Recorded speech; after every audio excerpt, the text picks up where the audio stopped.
중보기도와 다림줄이라는 제목으로 하나님 말씀 증거하도록 하겠습니다. 이 아모스서는 소선지서지만 내용이 사실은 작지 않습니다.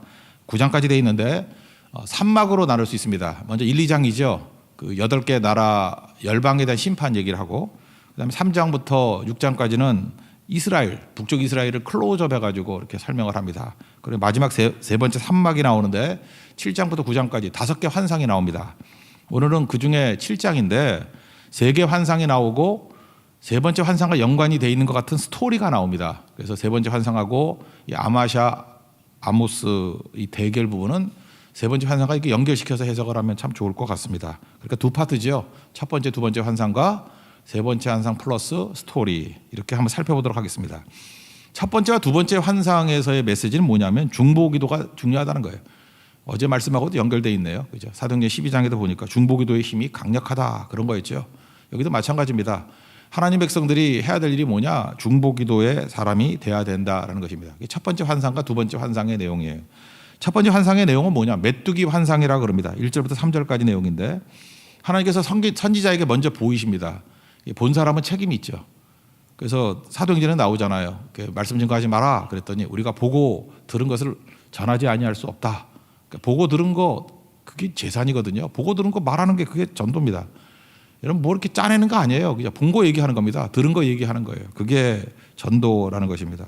그래서 선지자에게 먼저 보이시고 전하게 만드셨다. 내용은 뭐냐 하면은 이스라엘은 그 보리추수를 2차로 하는가 봐요. 먼저 이제 거둘 때는 왕이 가져갑니다. 일종의 세금이죠. 그리고 두 번째 거두는 건 자기가 먹고 사는 거. 근데 첫 번째 거뒀을 때는 왕이 거두어 갔으니까 세금 냈고, 두 번째 거둘 때는 자기가 거두어야 되는데 먹고 사는 소득이잖아요. 근데 메뚜기가 와가지고 싹 쓸어갔다는 것입니다. 우리나라에는 메뚜기 재앙이 별로 없지만 메뚜기는요 무시무시한 겁니다. 왜냐? 흔적도 없이 다 먹어버리는 거예요. 뿌리까지 다. 그러니까 아무것도 남는 게 없습니다. 그리고 완전히 털려버리는 것입니다. 그러니까 하나님이 공급하신다는 것을 무시하는 백성에게 한번 털려봐, 그런 거죠. 그러니까 다 굶어 죽는 거죠. 그런 내용이었다는 것입니다. 우리는 그 만나 같은 건 하나님이 주셨다고 믿죠. 하늘에서 내리는 거니까. 근데 내가 이게 직장 다니면서 월급 받고 이런 건 내 힘으로 얻는 거라고 생각한다고요.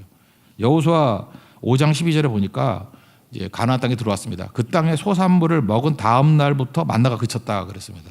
그러니까 하나님이 만나도 주시는 거고 그 땅 소출도 하나님이 주신 거죠. 그렇게 믿어야 되는데, 이들의 특징이 뭐냐 하면은 이걸 좀 뭐 요즘식으로 표현하는 유물론적인 삶의 태도를 갖고 있었다라는 거예요. 물질은 하나님하고 관계없어. 내가 얻어서 얻는 거지 무슨 하나님이 주셨어.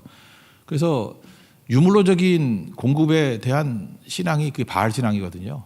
바알 신앙이라는 건 바알을 믿었다기보다도 내 힘으로 내가 농사지어서 먹은 거지 뭘 하나님이야, 이런 거죠. 그러니까 물질, 의지함을 뒤흔들어 버리는 것입니다. 이게 첫 번째 재앙이고 첫 번째 환상이었다라는 거예요. 첫 번째와 두 번째 특징이 뭐냐면, 이렇게 개판으로 나가니까 선지자가 기도합니다. 중보기도예요. 그랬더니 하나님이 돌이키셨다. 첫 번째도 그렇고 두 번째도 그렇고. 그러니까 뭐예요? 중보기도의 능력이 중요하다, 그런 거겠죠. 1, 2, 3절 첫 번째 메뚜기 환상 한번 보도록 하겠습니다. 1, 2, 3절입니다. 시작. 주 여호와께서 내게 보이신 것이 이러하니라. 왕이 풀을 벤 후에 풀이 다시 움돋기 시작할 때 주께서 메뚜기를 지으심에 메뚜기가 땅의 풀을 다 먹은지라. 내가 이르되 주 여호와여 청하건대 사하소서. 야곱이 미약하오니 어떻게 서리이까 하매 여호와께서 이에 대하여 뜻을 돌이키셨으므로 이것이 이루어지지 아니하리라. 여호와께서 말씀하셨느니라. 중보기도하면 돌이키신다. 이게 메시지예요. 중보기도가 중요하다. 중보기도가 살리는 힘이다. 두 번째 환상도 뭐 거의 같은 맥락입니다. 4절부터 6절까지인데 불의 환상 그러는데, 막 불이 파이어 이렇게 불타오르는 거라기보다는 불 같은 바람에 가까운 것 같아요. 그 사하라 사막에서 이렇게 지중해 쪽으로 부는 바람을 시로코 그러지 않습니까? 뭐 이런 바람이 있어요. 뜨거운, 이걸 제가 이름을 잊어버렸는데 이스라엘에 부는 바람은 시로코는 아니고 그걸 뭐라 그러더라? 그 동풍이라 그래요. 동풍. 그 아라비아 사막에서 이렇게 건조한 바람이 불어오는 거거든요. 그러면 다 말려버리는 거예요. 심지어 바다를 말려버리고 육지를 말려버린다, 뭐 그런 표현입니다. 그래서 선지자가 또 기도합니다. 하나님 그치소서, 미약합니다. 어찌 서겠습니까? 그랬더니 하나님께서 돌이키시더라. 이건 뭐하고 똑같은 거죠? 이실론이라는 거 들어봤습니까? 이실론. 천지를 하나님이 만드신 건 맞다. 근데 하나님은 기계적으로 움직이시는 거지 하나님은 개입하지 않는다. 그래서 하나님이 있다라는 걸 은근히 인정하면서도 세상은 법칙대로 가는 거지 무슨 놈의 하나님이야. 기적 같은 건 없다 그런 거죠. 이실론 그래요. 디이즘이라고. 은혜의 개입이 없어요. 그냥 병들면 죽는 거고 뭐 그저 씨 뿌리면 거두는 거고 그러는 거지. 뭘 하나님이 개입해. 이게 기계론적 세계관 그래요. 앞에는 유물론적인 세계관을 깨버리고 또 하나는 이실론적인 삶의 태도 이런 게 있거든요. 좀 배웠다 그러는 사람들은 다 이렇게 접근해요. 그래 한번 니네들 당해봐. 그래서 하나님께 깰라 그럴 때 또 기도하는 거예요. 여러분 특별히 우리 교회 정도쯤 되는 분들 보면은 유물론적인 사고방식 갖는 사람 되게 많습니다. 물질과 하나님 뭔 관계가 있어. 그죠? 물질은 물질이지. 또 하나가 뭐 이실론이 뭐예요? 기계적으로 도는 거지. 무슨 하나님의 개입이 있어. 이런 사람들은 특별히 고난이 오면 절망 더 크게 합니다. 왜?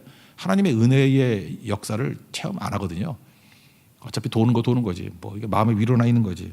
이거 깨버리는 거예요. 은혜 없으면 다 메말라 버리게 된다라는 거예요. 이게 불의 환상입니다. 불의 환상.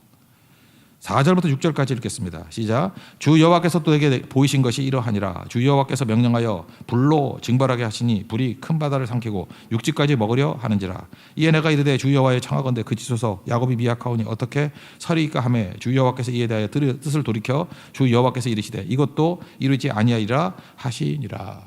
그러니까 핵심이 뭐예요?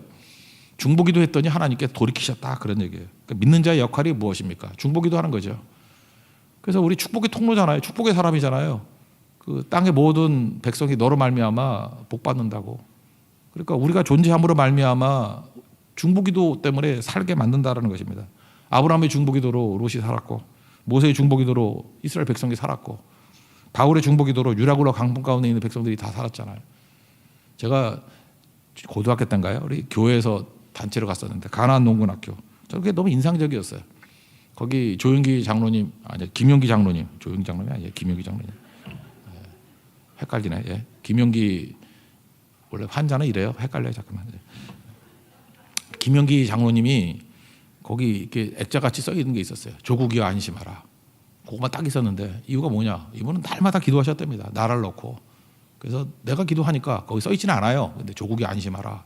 설명을 그렇게 하시더라고요. 내가 있다고. 내가 나라를 위해서 이렇게 기도하는데 하나님께서 이 나라를 건져주시지 그런 거였죠. 조국이 안심하라. 저 그거 본받아가지고 그때 제가 한옥집에 살았었는데 우리 집 마당 앞에 그 장독대가 있었어요.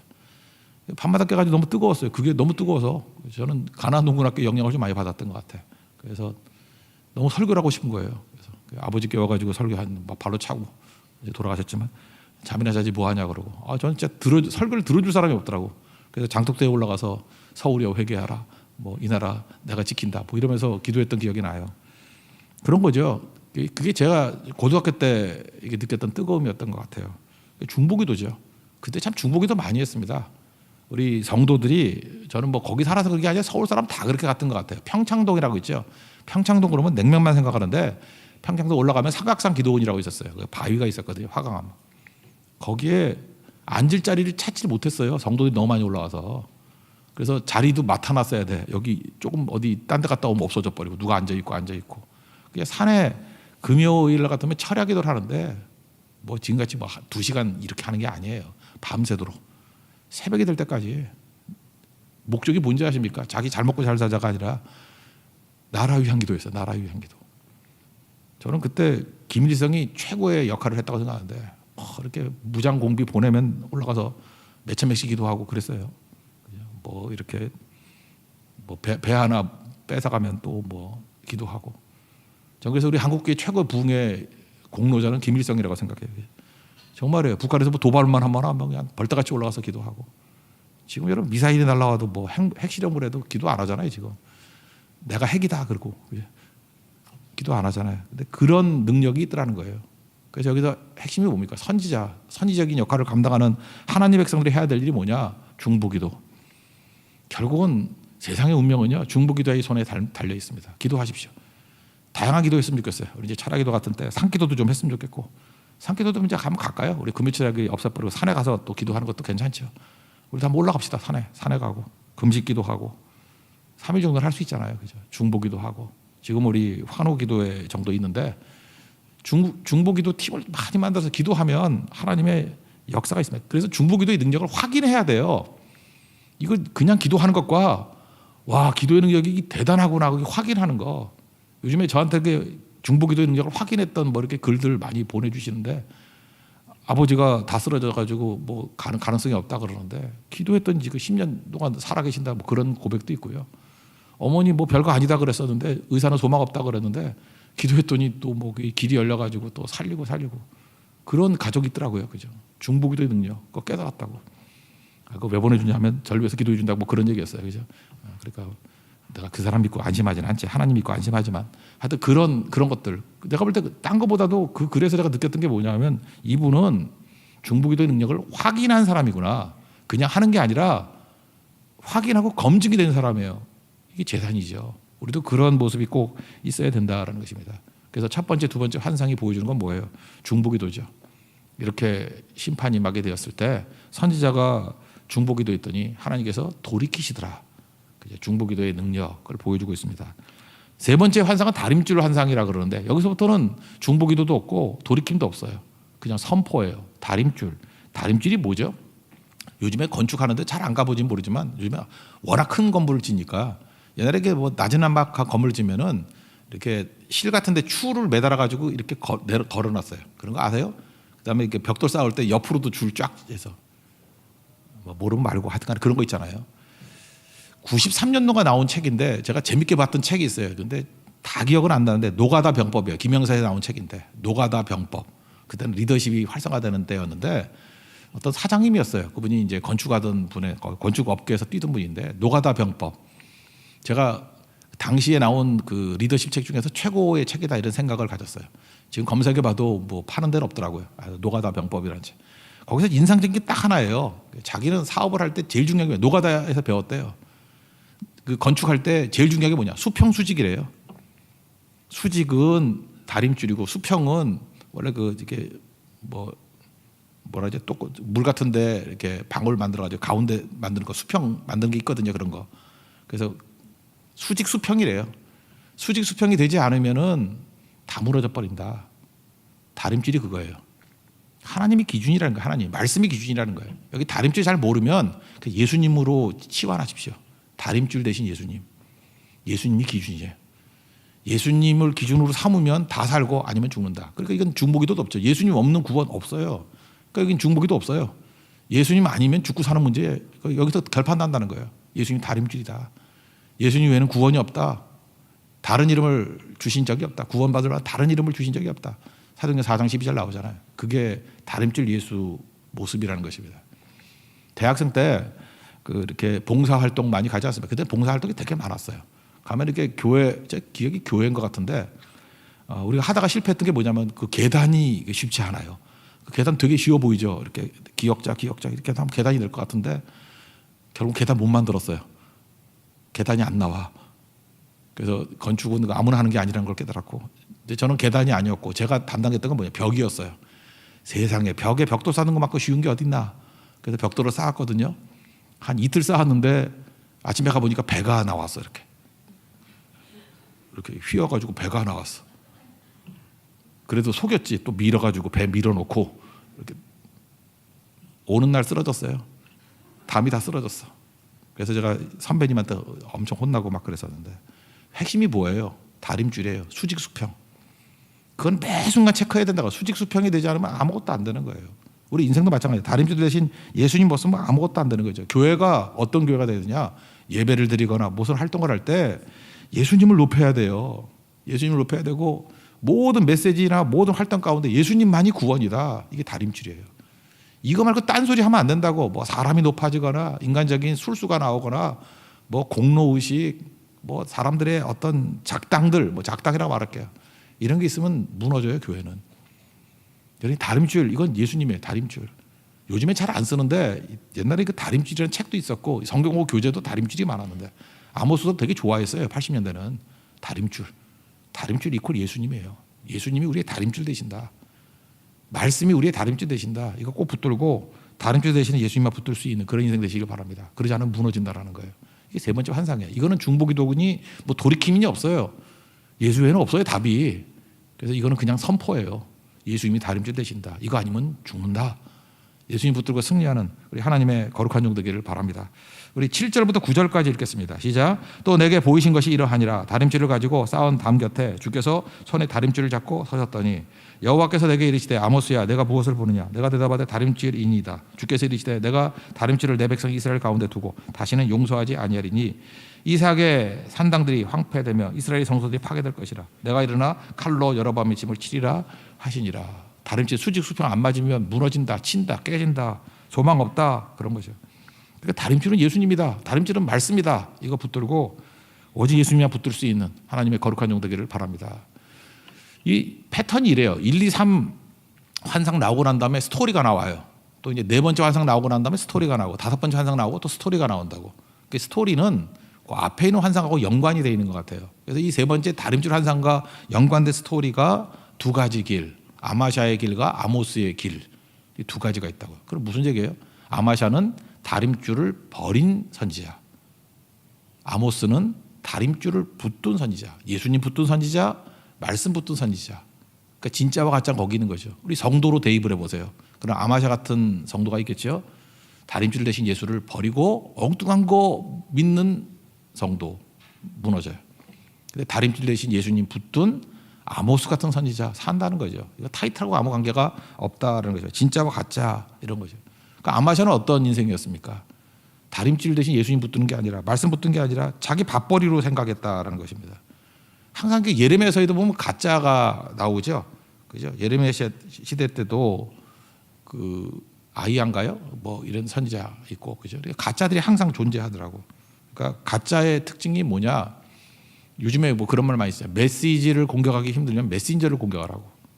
그러니까 아모스가 하는 메시지가 하나님 말씀이니까 이건 공격하기가 힘들어. 그러니까 아모스를 막 공격하는 거예요. 메신저를 공격하는 거예요. 여러분 생각해 보세요. 가짜는 공격 안 받아요. 진짜니까 공격하지. 그리고 생명 있는 것이니까 공격하지. 죽은 걸 누가 공격해? 죽은 시체 공격하는 거 봤어요? 그래서 여러분도 그래요. 세상으로부터 이렇게 공격당하면은 막 우리 공격하고 시기하고 막 핍박을 주는 거는 진짜라는 거고 살아있다라는 거예요. 교회도 그렇겠죠. 진짜와 살아있으면 마귀가 공격이 그치지 않겠죠. 가짜하고 죽은 거는 누가 공격해? 그냥 놔두지. 신경도 안 써요. 그죠? 지금도 그렇잖아요. 뭐 이렇게 정치권에도 보면 진짜와 살아있는 뭐 힘 그런 걸 공격하지 뭐 다 죽은 아저씨들 누가 공격해? 관심도 안 갖지. 크리스찬도 그렇다는 거예요. 살아있고 진짜만 이건 공격당한다는 마귀가. 그러니까 아마샤가 공격하는 내용이 뭐냐? 일단 모함했어요. 모함. 우리도 교회 초대교회 사도행전도 보세요. 막 모함하잖아 사람들이. 북쪽 이스라엘에서 최고의 모함이 뭐겠어요? 일전에 말씀드렸죠. 남쪽 유다는 그 사무엘 하 7장에 나오는 다윗의 언약, 나단의 신탁이라 그러죠. 다윗의 언약이 있어요. 그래서 남쪽 유다는 안정적이야. 혈통으로 쭉 이어간다고. 그래서 20번째 왕, 16대 요시야 왕의 아들 셋과 손자까지 20대까지 계속 다윗의 혈통으로 이어가요. 왜? 다윗의 언약에 기초했기 때문에. 북쪽 이스라엘은 다윗의 언약이 없잖아요. 그러니까 어디로 올라가요? 출애굽기 19장에 나오는 신해상 언약. 신해상 언약이니까 이건 뭐예요? 해방 언약이고 자유 언약이잖아요. 이거 다 지키는 사람이 어디 있어? 그러니까 맨날 쿠데타가 일어나지. 그래서 북쪽 이스라엘은 9왕조 19왕 쿠데타가 8번 일어났어요. 맨날 바뀌는 거야. 피가 흐르고. 그러니까 북쪽 이스라엘 지금 북쪽이잖아 이거. 북쪽 이스라엘에서 제일 왕이 예민한 게 뭐예요? 정통성이 없으니까. 누가 모반한다, 배반한다 이거 되게 예민한 거예요. 아마샤가 그걸 한 거죠. 그래서 아모스가 모반하려 그래요. 무슨 모반하려는 게 어디 있어? 그러면서 이렇게 덮어 씌운다는 것입니다. 여러분도 마찬가지예요. 이런 모반한다, 이런 모함이 있다 할지라도 다림줄 대신 예수님 붙들고 나가면 능히 승리합니다. 믿습니까? 이거 너무 연연하지 말아요. 이것 때문에 오히려 바람이 불 때 불이 더 타오르듯이 이길 수 있다는 거예요. 초대교회도 맨날 핍박당하고 그랬잖아요. 근데 그게 교회를 무너뜨린 게 아니에요. 더 강하게 만드는 힘이 있다. 공격 내용 한번 읽어봅시다. 10절과 11절입니다. 시작. 때 베델의 제사장 아마샤가 이스라엘 왕 여로보암에게 보내어 이르되 이스라엘 족속 중에 아모스가 왕을 모반하나니 그 모든 말을 이 땅이 견딜 수 없나이다. 아모스가 말하기를 여로보암은 칼에 죽겠고 이스라엘은 반드시 사로잡혀 그 땅에서 떠나겠다 하나이다. 그래서 막 갖다 붙이는 거죠. 왕도 당신은 칼에 죽고 잡혀간다 뭐 이러는 거. 또 하나가 조롱하고 핍박하는 거예요. 이게 사도행전에 나오는 사도들이 당했던 일이랑 똑같아요. 모함 아니면 조롱과 협박. 자기가 밥벌이로 생각하니까 그 아모스도 밥벌이로 생각하는지 알아. 그래서 너 남쪽 출신 아니야? 그 니네 동네 가가지고 거기서 밥벌이 해. 뭐 이런 식이라고요. 그리고 여기 왕의 성소야. 이건 무슨 이미지냐 하면은 나봇의 포도원 뺐을 때 어떻게 했어요? 이세벨이 그 거짓 증인 세워가지고 돌로 쳐 죽였죠. 너도 그런 식으로 거짓 증인 세워가지고 돌로 쳐 죽일 거야. 뭐 그런 느낌이 있다라는 것입니다. 여러분, 그래서 가짜들일수록 너 어느 신학교 나왔어? 뭐 어느 학교 나왔어? 학력이 뭐야? 너 그 권위의 근거가 뭐야? 이런다고요. 껍데기 갖고 무슨 능력이 나타나? 경건의 모양만 있을 뿐이지. 경건의 능력이 있어야 될 거 아니에요. 꼭 뭐 아무것도 아닌 영적인 능력이 없는 사람들이 맨날 뭐 내가 선배니, 뭐 내가 너보다 뭐 앞섰다느니, 뭐 내가 권리가 있다느니 바보 천치들이지. 사실 하나님의 사역을 하는 사람들의 최고의 권위는 영적 권위죠. 엎드려 기도하면서 성령의 능력이 임하고 핍박과 고난이 있다 할지라도 영적 권위 없으면 그게 저주죠, 저주. 제가 신학교 다닐 때 최고 저주가 있었어. 이게 저주인지 조크인지 모르겠는데 막 이렇게 신학생끼리 싸우다가 싸우기도 하잖아요. 맞아, 욕을 뭐라 그러겠어? 뭐 세상 욕하겠어? 그래서 최고 욕이 뭔지 알아요? 예의 이 나쁜 놈아 그러면서 성령 없이 목사해라. 그런. 그게 최고 욕이 없어요. 성령의 능력 없이 사역해라. 뭐, 그거 파 와닿죠? 욕은 이렇게 하는 거예요. 성령 없이 목회해라. 근데 그거 진짜 무서운 욕이에요. 그죠? 생각해보세요. 성령의 능력 없이, 성령 없이 목회한다 그러면 그게 목회겠어요? 가짜지라. 그런 욕 하면 안 되겠지만, 직접 한 사람 못 들어봤어요. 근데 그게 최고 욕이었다고. 차막. 그건 뭐 저주 중에 그런 저주가 없겠어요. 여러분도 마찬가지예요. 성령 없이 신앙생활 하는 것만큼 저주가 있어. 신앙생활 되나? 그게 안 되는 거지. 그래서 우리 날마다 율동하잖아요. 성령이 임하소서. 성령이 임하소서. 성령 없이는 못 삽니다. 아무것도 안 됩니다. 그거죠. 그런 거라는 거예요. 그런 거. 여기서 막 조롱하고 핍박하고 하는데 성령만 계시면 능히 이길 수 있다라는 것입니다. 그래서 다림질 대신 예수님 붙들고 성령 붙들고 동행하면서 승리하는 하나님 종 되길 바랍니다. 14절 15절 읽겠습니다. 시작. 아모스가 아마샤에게 대답하여 이르되 나는 선지자가 아니며 선지자의 아들도 아니라 나는 목자여 뽕나무를 재배하는 자로서 양떼를 따를 때 여호와께서 나를 데려다가 여호와께서 내게 이르시기를 가서 내 백성 이스라엘에게 예언하라 하셨나니. 아모스가 뭐라 그래요? 그래, 네가 말하는 대로 나 평신도야. 그 평신도 선지자거든요. 나 평신도야. 나 선지자도 아니고 선지자 아들도 아니야. 네가 말하는 식으로 뭐 족보 얘기한다 그러면 나 선지자 족보 아니야. 뭐 그런 거죠. 나 뽕나무 치고 있고 목자야. 목자라는 건 높은 얘기가 아니에요. 그냥 낮은 계층의 사람이에요. 이름 뜻도 한번 볼까요? 아모스 이름 뜻이 뭐라 그랬어요? 짐을 지는 자, 짐꾼. 그러니까 우리 한국식 뉘앙스를 보면 돌쇠예요, 돌쇠. 돌쇠 그러면 뭐 별로 멋있지 않잖아요. 그래서 아모스가 여기밖에 이름이 없어요.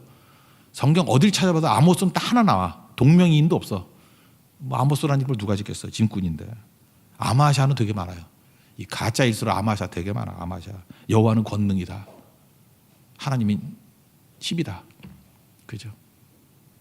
하나님은 나의 힘이다. 그런 뜻이에요. 이름 되게 멋있죠? 아마샤. 벌써 뽀대나잖아. 그죠? 근데 능력은 하나도 없죠. 우리가 그럴 수 있다는 것입니다. 이름과 타이틀 대단해도 아무것도 아닐 수 있다라는 거예요. 우리 하나님 앞에서 아모스 같은 성도들이 많이 나오는 축복의 종 되기를 바랍니다. 껍데기 아니에요. 경건의 모양이 아니라 경건의 능력으로 무장하는 하나님이 되기를 원합니다. 그래서 아마샤에게 하나님께 받은 말씀 하잖아요. 니네 다 망해버린다. 17절인데 뭐 망한다는 얘기 뭐 해서 뭐 하겠어요. 그죠? 망한다 그러고 끝내요. 여기서 하나 중요한 게 있는데 제가 한번 생각을 했어요. 저는 이제 목회자고 이제 말씀 사역자잖아요. 우리 성도들이 있는데 이게 긴장이 있어야 된다고요. 교회도 뭐 그럴 리도 없겠지만 성도들이 목사를 너무 좋아하거나 목사도 성도를 너무 좋아하거나 그래서 참 하나님 말씀을 전하지 못하는 것이 있어서는 안 된다고 생각을 해요. 성도들은 기본적으로 세상 질서 속에 살아가잖아요. 그래야 여러분 일상생활을 하지. 성도의 삶은 질서예요. 질서. 질서가 있어야 돼. 질서가 있으면 생각보다 변화를 싫어해요. 그래서 성도들이 이렇게 막 역동적인 교회에 오면은 어떤 성도는 좀 불편해하는 성도들이 있어요. 나는 이렇게 좀 질서 있게 평온하게 신앙의 힘 가지고 살고 싶어. 그런 힘이 작용한다고.